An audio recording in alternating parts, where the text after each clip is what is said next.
Millennials are America's largest, most educated generation in American history. A generation of ambition, education, and progress facing an uncertain reality.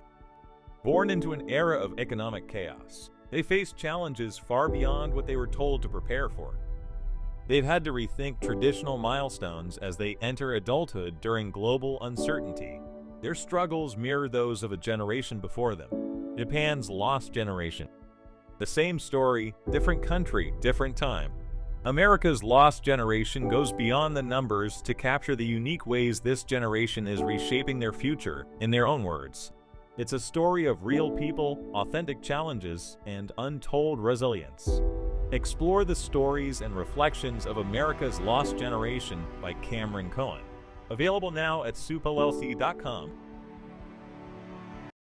Today on the Cameron Journal podcast, we are joined by Hank Quense. He's an author and he writes at hankquenseauthor.com, and he has lots of interesting things about books and writing and self-publishing and artificial intelligence.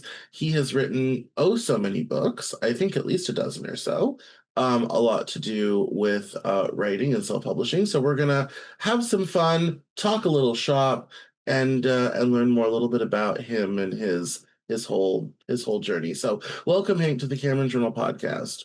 Hi, thanks. Welcome. Glad to be here. Thanks for having me. Yeah, so I've been looking forward to this. Why don't we begin from the very beginning? Why don't you tell us a little bit about yourself and how you got into writing these books? How I got into writing the books? Well, a long time ago, when on my 50th birthday, at the time I was a sales manager for a large corporation with an office in Midtown Manhattan. And I figured it was only a matter of time until they tapped me on the shoulder and told me to take a hike in one of my office with some young kid. So I decided that what I was going to do in my next career was write stories. I've always liked writing. I've always been fairly good at it. So I said, well, my next career, I'm going to start writing. And I had a commute into New York City from New Jersey. So I started writing scenes and stuff on the bus. And lo and behold, about 2 years later, the company offered me a huge deal to go away and don't bother them anymore. So I took the money and ran and started writing. And a long time after that, so far I've had 45 short stories published, a dozen novels, and about 15 books on nonfiction. And here I am.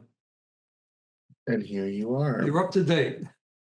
How fascinating. So, well, that's a kind of an interesting sort of thing. I was not necessarily going to be finding all your Amazon links and whatnot. Why don't we tell us a little bit about the fiction? What do you write? Fiction is humorous sci-fi and fantasy stories. I refuse to write anything serious because I like to read humorous stories, and I think there's entirely too much serious genre fiction out there. So I decided to do my best to fix that lack of humorous books. And I've created 3 worlds for my stories. One is sci-fi, one is Gundalen, which is a fantasy world, and then I created another one called Camelot, which is kind of a spoof of the Arthurian legends and is completely off the wall. You know, it is nothing like the English legends of old, except for the names. A lot of the names are the same, you know, Lancelot and Guinevere and stuff like that. But they were a lot of fun to write. No, absolutely. I think written humor is rare these days. So that's a very kind of fun niche that used to be a lot more common thanks to robust magazines and other things like that, but it has gone by the wayside. So it seems to be, yeah. It's hard to find anything. Terry Pratchett's gone, so you know, and some of the others are gone, so there's no one really replaced them. No, not yet. The industry has changed, especially in those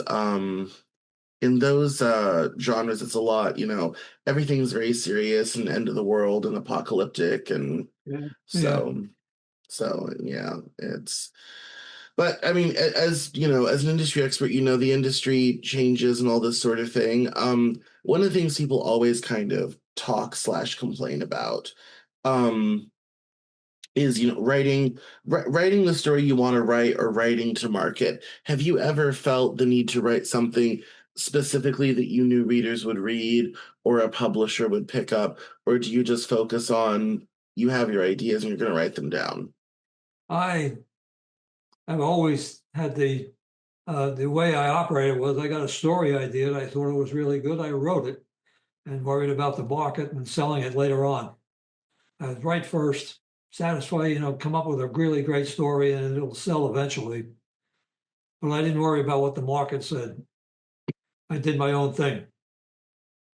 Yeah, that's yeah, there's always kind of two people are of kind of two minds You know what I figured? around If you read that. something, if you read a market, like they'll say, oh, zombies are a big thing today.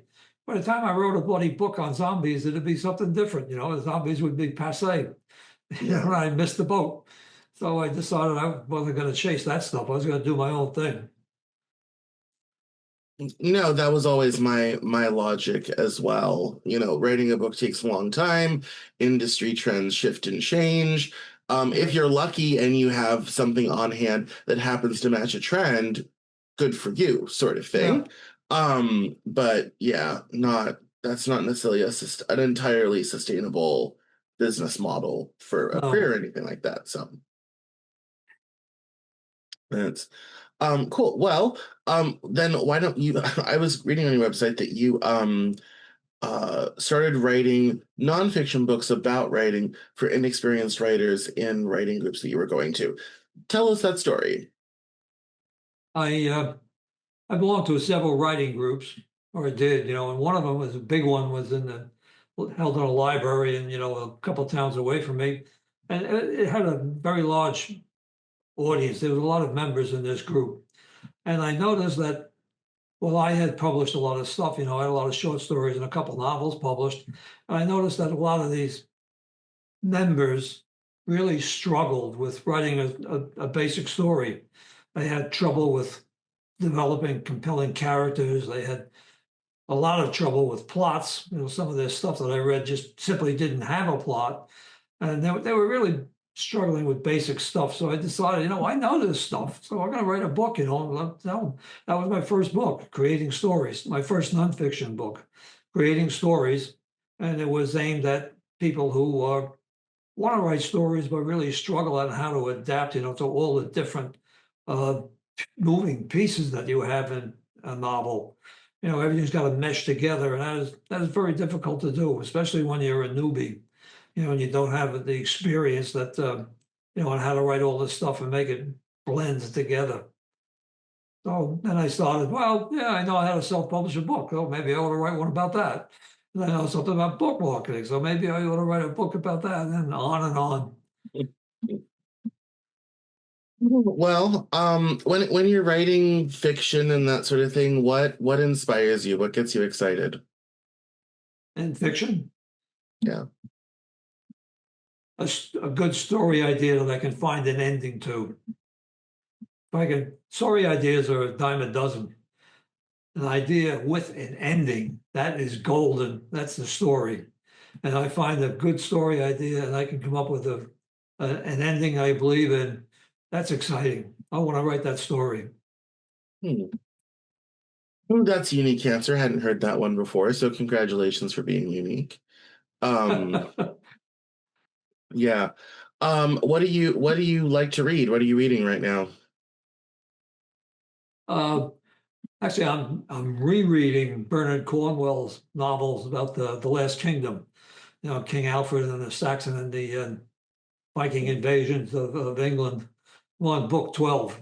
I've read them all when they first come out, but he is such a compelling writer. I didn't see anything I really wanted to write, so I started rereading the books from book one. Book one just went right after him, so I've been doing this for about a month and a half now. I'm on book 12. I think he's got 14 or 15, so I don't know what I'm going to read after that. But he's my Well, favorite it author gives you an right now. opportunity to go exploring and find something new. Yeah, yes. I'm always Yeah. looking for something new, but they're getting hard to find. That is, yes, that is true. I don't know. You could give some other stuff a try, like Wheel of Time, or That's a long series. I'll keep you occupied for a while. Yeah, So yeah. it's um no, that's quite good and a lot of fun. Let's talk a little bit about process. How does a book come together for you? Do you just sit down and write it out? Do you outline and plan? Walk us through a little bit of your process. I get a story idea and an ending. I plan it. I plan it extremely to an extent. I could spend for a novel, I'll spend about 3 months planning it before I start to write the first draft. I got to know the plot. I got to know the characters. I got to know the ending. I got to know the subplots. I got to know everything about this book before I start to write the first draft, before I start to write the first scene. And once I get it all down, once I finish the planning, which like I said, is extensive, then I start to write the novel.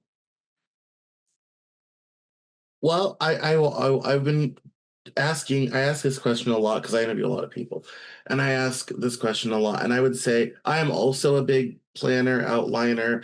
I actually created a new system for doing it called storyboards, which I kind of stole from film. And part of my writing courses at the Cameron Journal Academy. And I'd say we're unfortunately in the extreme minority. There's very few people who outline. Now, I think Yeah, that's to their detriment, in my humble opinion. I I think, agree. yes, I think a lot of people's work would be elevated with some pre-planning ahead of time. But I always just left it. We are in the minority. Most of the people I interview definitely do not plan ahead. Well, I plan to the extent that I mind map the damn thing. I have a mind map of the entire book before I start writing the first draft. Act one, act two, act three, all mind mapped, everything that goes on, all the plot events, all by characters. It's actually writing the first draft becomes relatively simple. Just follow the mind map. Yeah, I was it was funny because I've had this fantasy trilogy I've been working on for a very long time. And I kind of gotten really stuck in this one chapter that is a very important part of the setup for the whole series. And I had outlined kind of very little of it. Um, and and I realized that that was the problem. I hadn't really figured out how that conversation was going to go, how I wanted Mhm. that sort of evening to happen, sort of thing. I finally got that figured out and I finally feel confident to write it. Um, for for the first time. And honestly, this is it has caused me to go back through this whole series that I have been working on since 2014 and really get serious about the outlining and mapping it out. Because for a series of such a large scope with so many characters and moving parts, things really have to be planned out. Mhm. And I have a lot of sort of extraneous ideas that aren't really incorporated. So it really, for me, has been a call to return to fundamentals and get serious about really mapping things out. Yeah, I Yeah. recommend it. I recommend it to everybody, but everyone ignores me. They continue to play it by ear. Yeah, that I does seem think to be the preferred method. I don't understand I can do that without having to rewrite everything about 3 times before, you do something and you get to chapter 5, you do something, you realize, oh, I got to go back and change chapter 2 now because they're in conflict. No, I don't know. I don't understand how I can do it. No, yeah, well, and I also kind of look at things. It's like, how do you foreshadow? How do you build a subplot? Yeah. All this sort of, it doesn't make any, yeah, it doesn't make any sense. How at least how my brain works anyway. Let's talk about you've written a lot of books about self-publishing. How did you get into self-publishing? How's that been going? What resources do you use? Like, because everybody, there's so many options out there. How are you approaching your self-publishing journey? Well, I started my first 2 novels were put out by a small publishing company. Hmm. And I found that experience so distasteful. I said, I don't like this. I'm going to go into self-publishing. I don't have to put up with this nonsense. And they had cheap covers. Editing was, the whole thing was on the cheap, and they kept all the sales money. They kept all the royalties. I got pennies. I said, I don't have to put up with this. I can do it myself. I'm going to self-publish a book. And so I started. I learned how to do it. than I do it myself. No, that's quite impressive. What are you using? Amazon, Ingram? What's your poison? I use Amazon, I use Ingram, I use Draft to Digital. Those are my Oh, three nice. main platforms that I use. Very nice. Yes, and then as far as the sales side go, how's being out there on social media and finding new readers? Uh, Pretty lousy. I kind of figured that's what you would say. Yes. Yeah, but I don't know, it seems like you've done a reasonably good job of it despite its inherent difficulties, we'll say. Yes, it is. Yeah. It's a tough gig, you know. You don't want to try and make a living out of it, but it's it has its ups and downs. I've had some marketing successes, but it's generally I'd say it's not what I would like it to be. No, I mean that definitely I mean, yeah, that just kind of makes simple sense as it were. So I mean that's okay. There's definitely I mean, I have been on social media since the word go. And I've always kind of joked around that if I didn't, do what I do in this space, I definitely would probably not be on social media. It's not that exciting. There's lots of reasons to sort of disengage from it, wish I could be more disengaged from it, than I'm, not Yeah. due to the nature of what I do. So it's yeah. So I've kind of that's abandoned it, and recently, probably since the beginning of the year, I've pretty much abandoned social media. The only one I really use now is Pinterest.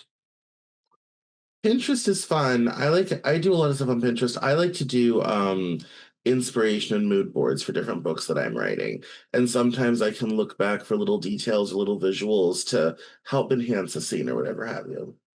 Yeah, So I'll have to follow you on Pinterest then. you're on Pinterest too.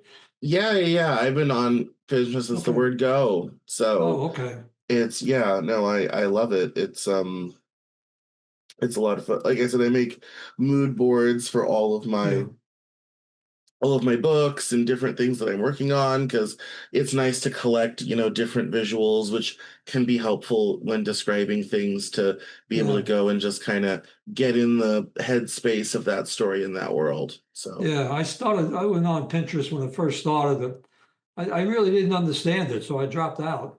And then yeah. just recently, I saw a great YouTube video on how to use Pinterest, and I said, "Wow, this really works." So I went back in there and I started using it probably about 2 months ago.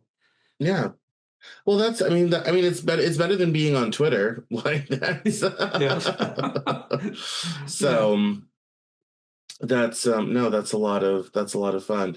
So this is the part of the show where we do people let we know people let people know where you can find your books, where they can find you online, all that sort of thing. So why don't you let us know where we can buy your books, what we should be buying, and where to find you online? Well, with books at Amazon, go to Amazon and search for Hank Quense. You'll find my book page. It has all the books on there. About 25, I think it is right now.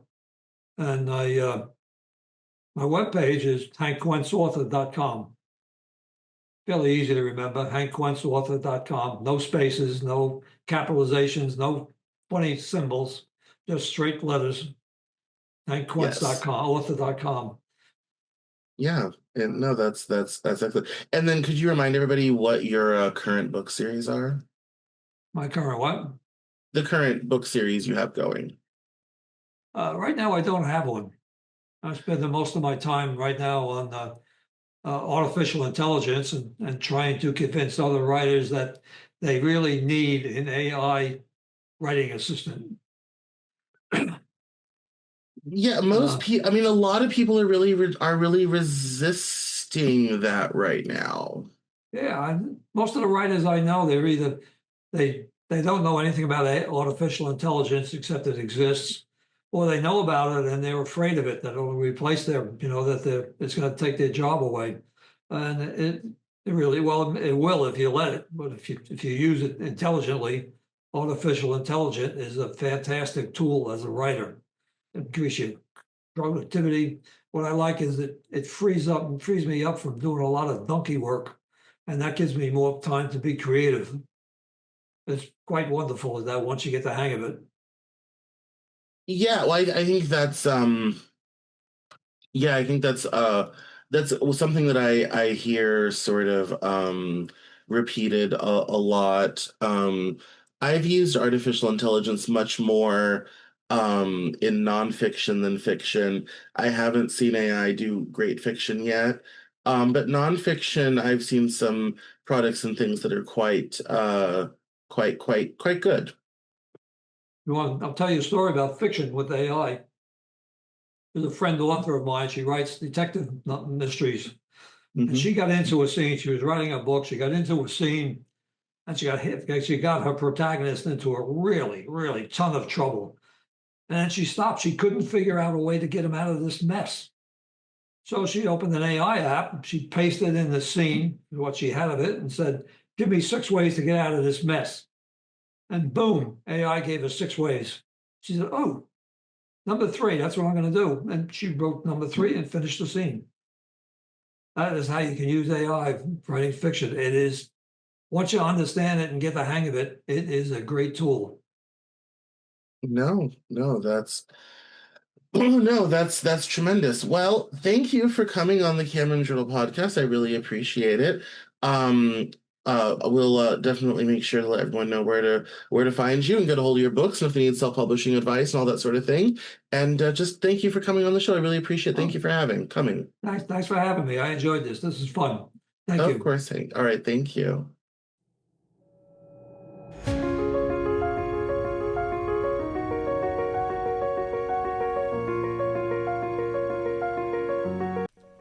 That's all for this episode of the Cameron Journal podcast. Thank you so much for listening. Visit us online at CameronJournal.com. We're on Facebook, Twitter, and Instagram, and I love to talk to my followers and listeners, so please feel free to get us on social media at Cameron Cowan on Twitter, and we'll see you next time on the Cameron Journal podcast.